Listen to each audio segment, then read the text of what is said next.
একদিন একটি ছোট্ট মেষ শাবক ঘাসের গন্ধ নিচ্ছিল আর মনে মনে ভাবছিল আর কয়েকদিন পরেই তো সে ঘাস খাবে, তাই ঘাসের গন্ধটা একটু সয়ে নিচ্ছে। এদিকে একটি শিয়াল সেই মেষ শাবকটিকে দেখতে পেয়ে সে ভাবলো এরকম একটি কচি মেষ শাবকের মাংস অনেক দিন খাওয়া হয়নি, এই মেষ শাবকটাকে শিকার করে খেলে বেশ মন্দ হয় না।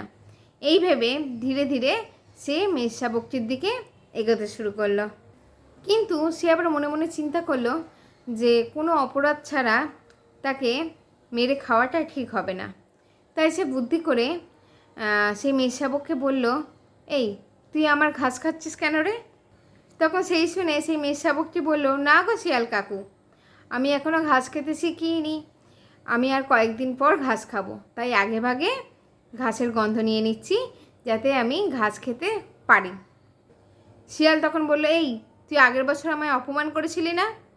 শাবকটি তখন ভ্যাঁ করে কেঁদে ফেলল, বলল, আগের বছর তো আমার জন্মই হয়নি, আমি তো এই মাত্র 15 দিন আগে জন্ম হলাম। তখন শিয়ালটি বলল, এই তুই কিছুদিন আগে আমার পুকুরের জল খেয়েছিলি না? এই শুনে শাবকটি আরও জোরে কেঁদে উঠল এবং বলল, আমি তো এখনও পর্যন্ত মায়ের দুধ ছাড়া কিছুই খাই না। তখন শিয়ালটি বলল, তাহলে তুই ঘাসের উপর দাঁড়িয়ে কী করছিস? তখন শাবকটি বলল, আসলে কাকু, আমি তো আর কয়েকদিন পর ঘাস খেতে শিখবো, তাই আগে ভাগে আমি এই ঘাসের গন্ধটা একটু সয়ে নিচ্ছি। শিয়াল তখন বলল, তবে রে, তুই আমার অনুমতি ছাড়াই তুই আমার ঘাসের গন্ধ নিচ্ছিস? তুই আমায় জিজ্ঞেস করেছিস? এই বলে তখন শিয়ালটি সেই শাবকটির উপর ঝাঁপিয়ে পড়ল এবং তাকে মেরে ফেলল। দুর্জনের ছলের অভাব হয় না, তাই সময় থাকতে থাকতেই তার সাথে কথা ব্যয় না করে তার আগেই সরে যাওয়া উচিত। আজকের গল্পটা কেমন লাগলো অবশ্যই কিন্তু তোমরা কমেন্ট করে জানাবে।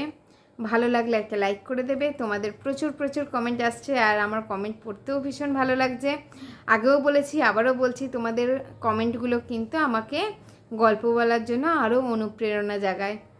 তো খুব তাড়াতাড়ি আসবো আরও নতুন নতুন ভালো ভালো গল্প নিয়ে। সকলে ভালো থাকবে, সুস্থ থাকবে, সাবধানে থাকবে। খুব তাড়াতাড়ি দেখা হবে আবার তোমাদের সাথে। টাটা।